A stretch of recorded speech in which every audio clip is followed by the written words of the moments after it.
12h36 sur Europe 1, on poursuit Elliot Deval et vous. Jean-Marie Roire, vous êtes évidemment un écrivain, vous êtes un immortel, académicien. Je ne veux pas vous faire parler de politique, mais quand même, vu que vous êtes là dans les studios d'Europe 1, j'ai besoin de comprendre. Vous avez dit aujourd'hui, c'est peut-être sa vision européiste à Emmanuel Macron qui prime sur la nation et sur l'idée de la France, une certaine idée de la France. Vous avez vu, très probablement, et vous êtes attentif à l'actualité brûlante, c'est la colère paysanne, c'est ce monde agricole français qui est en train de mourir à petit feu.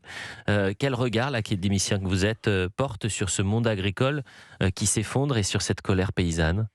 Eh bien, écoutez, moi j'ai été élevé par des marins-pêcheurs et donc ils sont pas loin dans la désespérance du monde paysan.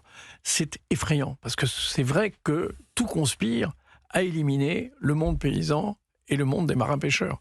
Et c'est navrant parce que d'une certaine façon, c'est notre réalité la plus profonde. Nous sommes tous issus du monde paysan, enfin, faut pas.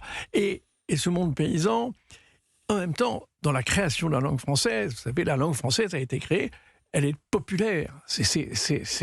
L'Académie ne faisait qu'essayer d'adapter finalement la langue venue du peuple.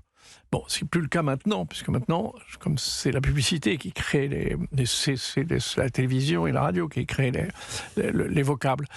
Donc, moi, vraiment, j'ai une très grande compassion, mais c'est effroyable parce que la question du Mercosur est une question politique dramatique, puisqu'il y a un certain nombre d'intérêts qui convergent en faveur du Mercosur, et en même temps, c'est vrai que c'est la fin des pays. Ça va accélérer la disparition du monde paysan, qui est essentiel, et qu'on a vraiment beaucoup abandonné. C'est vrai que c'est des gens qui se suicident. Quand vous voyez le nombre de suicides chez les paysans, c'est effrayant. 1 à 2 suicides quasiment quotidiens pour les agriculteurs, ou 1 à 2 suicides tous les 2 jours, pardonnez-moi.